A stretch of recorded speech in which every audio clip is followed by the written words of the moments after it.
This is the Iron Dagger of King Tut. It was discovered within the coffin of the Boy King himself, and the mystery surrounding it is pretty fucking intriguing because King Tut ruled during the Bronze Age around 1300 BC, when bronze, obviously, was the metal of choice because at the time it was the strongest. But this ancient dagger is crafted from iron, which is weird, seeing as there is zero evidence of the Egyptians ever working with iron prior to, during, or for the next 200 years after this moment, not to mention the fact that this blade is clearly iron cast, which doesn't show up for another 1,000 years in China. And according to the ancient Egyptians, they didn't craft this blade, but rather it was a gift from the gods sent from the heavens, which sounds like some shit they made up until you find out they were telling the truth. Because in 2019, scientists discovered that the iron used for this blade was actually meteoric iron, meaning it actually came from space.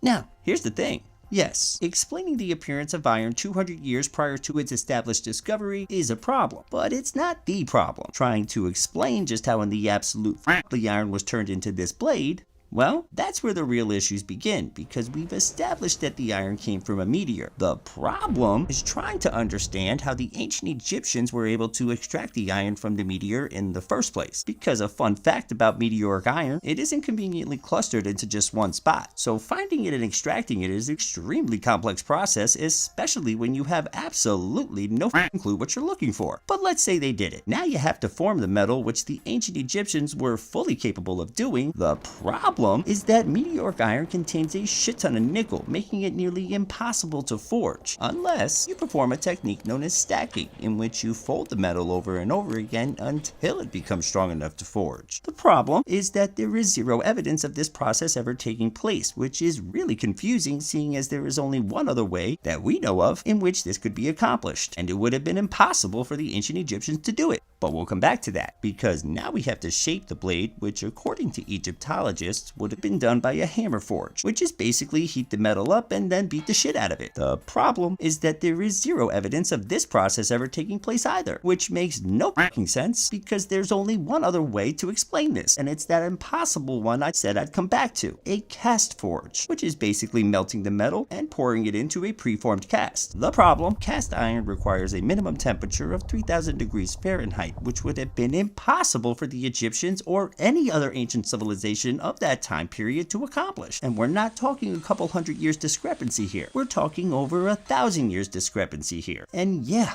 that's a big fucking problem that no one can explain except for, well, apparently the ancient Egyptians, because so far, despite its fantastic nature, their story seems to check out, taking no credit for the creation, but rather claiming it was a gift from the gods delivered as is. And the really trippy part is that we may have evidence that supports this story, and it lies within a little-known ancient connection between the boy king, King Tut, and a pharaoh who actually worshipped a disc in the sky. King Tut's father, the Pharaoh Akhenaten, who is easily the most hated, controversial, and oddest of all the pharaohs that ever ruled, because this ET-looking motherfucker out of nowhere, changes his name, moves the capital, completely alters the religious landscape by removing all of the old gods and replacing them with a single god he called Aten, who the pharaoh himself described as being a sun disk in the sky. Not the sun itself, but a sun disk, which is super fucking intriguing, especially when you consider the fact that Akhenaten was the first and only pharaoh who was insistent about being portrayed exactly how he looked, and when you look at him,